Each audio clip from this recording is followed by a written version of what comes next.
Hi, I'm Sala. In this video, we are going to continue with the robust performance case study on this process. We had a PID, we did some simulations that appear to work, but we would like a sort of robustness margin with theoretical guarantees. So that's what we will do in this video. We have this nominal plant and an additive uncertainty bound of 0.2. We generated a robust control toolbox object with this unstructured linear time invariant dynamics. This is normalized size 1, so we multiplied by the bound, and we also killed some high frequency uncertainty. And with these simulations, these were open loop. And in closed loop, we had this PID controller, just trial and error tuning. We thought nominal performance was good enough. And when we closed the loop with the true model, Matlab, through the dice, generating random plants, and all of them seem to work acceptably well by looking at this time response of the output and at this magnitude both diagram of the error. But is this just a matter of good luck and maybe another random plant could have generated this kind of step response? Well, we could repeat and repeat and repeat and throw the dice 10,000 times to be sure. And you know, it's routinely done in practical applications when you have a very complex model with nonlinearities, but a simple controller. But okay, in this case, we wish to obtain some kind of theoretical robustness margin, and we are going to use robust control theory for that. First, we will discuss just ensuring stability. If we recall standard small gain formula, we needed to bound the gain between this signal and this signal, but if we forget about delta, this is the same as from set point to control action. Well, you know, if we have negative feedback and the like, details are not the goal here. So basically, with negative feedback and single variable control loop, we just need to compute this transfer function, and the size of delta must be below the inverse of this thing for robust stability. So we plot such inverse. We also plot our bound on additive delta, and here you have it. We have robust stability because we are at a certain distance to the bound for robust stability from small gain theorem. This confirms that no simulation will be unstable. It's not just good luck. In fact, we have, kind of a margin because we could increase the size of delta. How much? Well, this is minus 6 dBs, 0.5 in non-logarithmic scale, and as delta is 0.2, then we can increase by a factor of 2.5 the size of our delta. So this is kind of the robust stability margin. We tolerate more than twice the modeling error without getting unstable. Good. But as we are far from the stability bound, we are going to theoretically require something else, which is robust performance.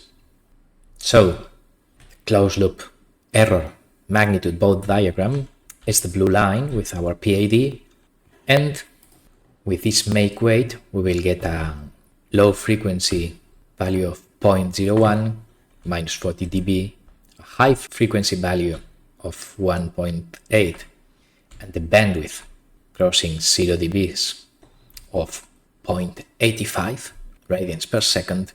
So for us, robust performance will be ensuring that the both diagram with modeling error of the error does not reach the red line. It keeps below the red line for any modeling error in our ball of uncertainty.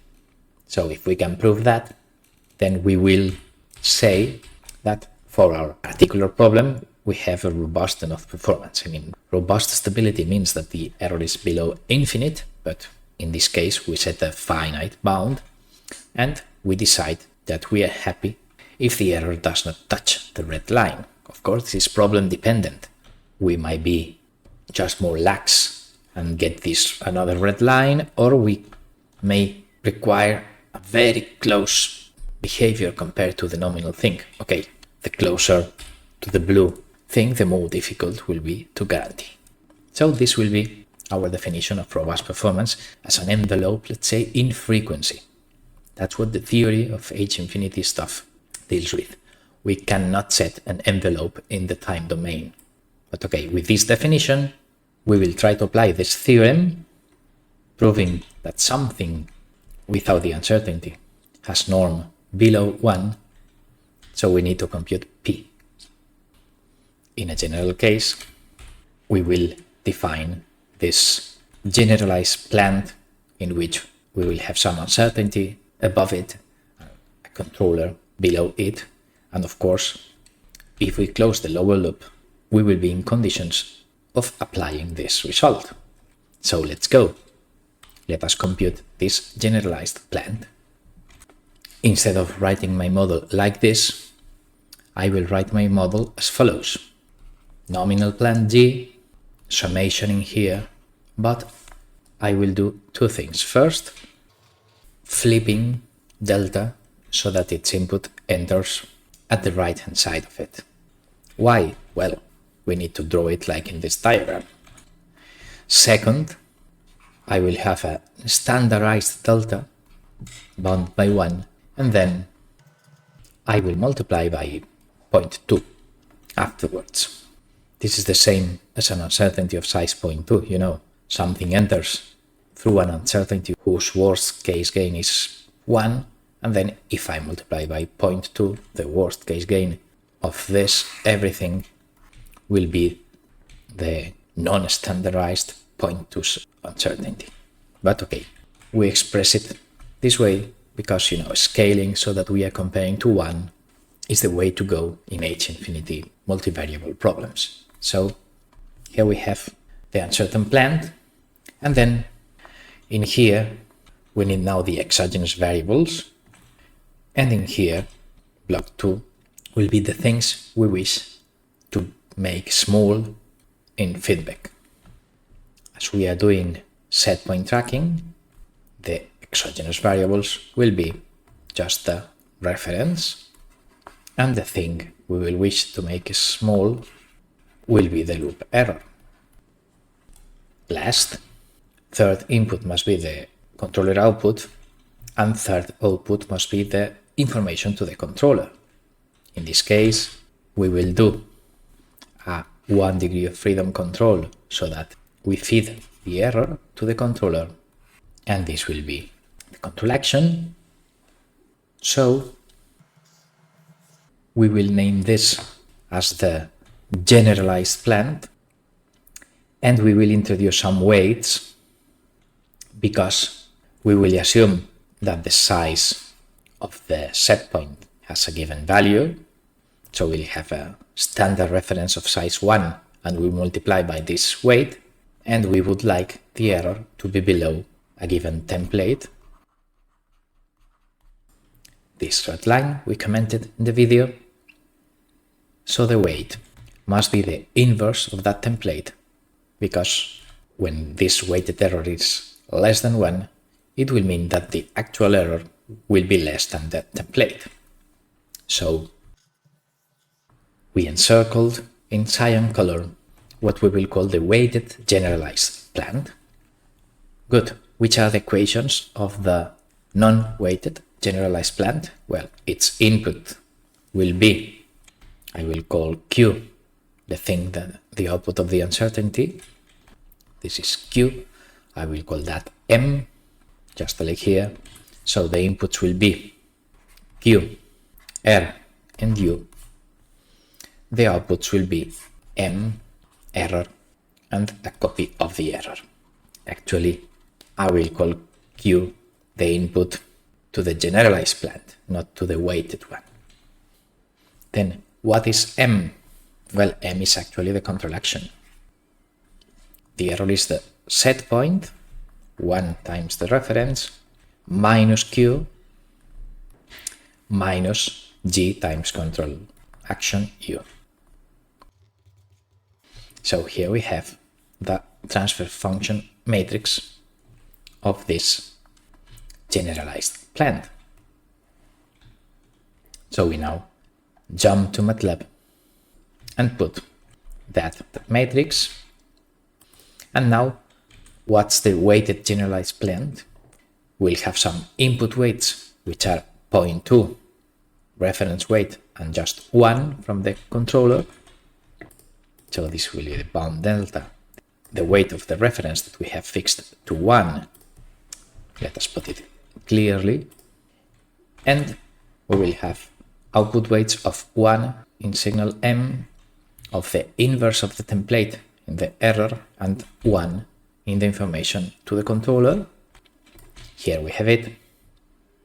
And also doing this inverse stuff, okay, we do minimal realization and one state gets deleted. So with these input and output weights, we can now compute the weighted generalized plant as in this highlighted blue line of Matlab.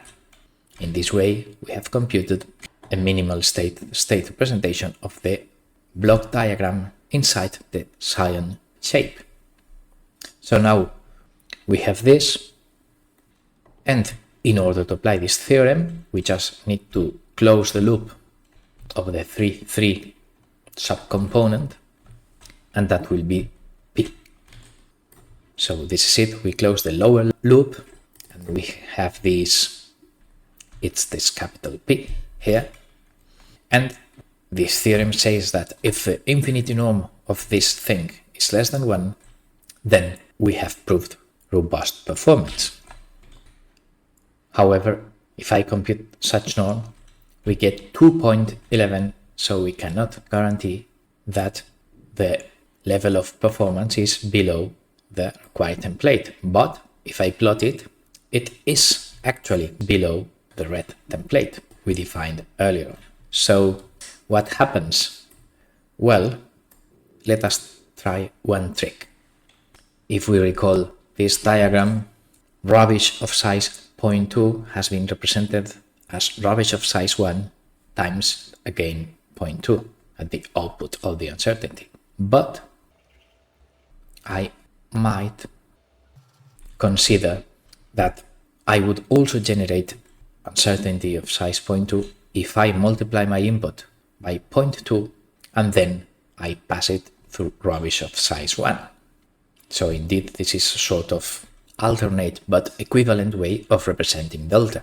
So now my bound of delta will not be in the input weights, but on the output weights. I put here an 1 and I put here my bound of delta. And if I run this code, then hooray, we get a closed loop norm arising from this theorem lower than 1. Here we have it. So now we can prove in theory that all simulations of my plants will indeed be below the template. So this has not been just a matter of good luck. We can theoretically prove that robust performance. This kind of moving the uncertainty bound is sort of a trick that is called scaled small gain. Because I could actually multiply this by scaling S and multiply that by scaling S minus 1, and it would be an equivalent representation of my uncertainty. Let's say I can multiply by 10 my input signal, then pass through rubbish of size 1, and then divide by 50. The result would again be an uncertainty of size 0.2. So I have kind of a degree of freedom in which I can put the inverse of S at the input. Here we have it. And multiply my bound of delta times S. Here we have it. And I can put instead of 1, let's say 1.5. Look, we are further away from 1. It's even lower. not 1.7. So we need kind of look for. So the thing is that if we find a value of s so that this number is lower than 1, we are lucky and we prove robust performance. In this case, it was prepared. 1 was enough, but in other applications, maybe I need another value of s. And in fact, if I find another value of s so that this is significantly lower than 1, then I may prove extra performance. I might be able to prove a closer template to that of the nominal plant. Also, this number can be made smaller by using a controller that, instead of being a PID, minimizes the closed loop H-infinity norm, so an optimal H-infinity controller. Indeed, this is what is done in most applications, but for brevity we will leave playing with the multiplier and with H-infinity controllers for a forthcoming video. For now, we'll stop it here. Thanks for watching.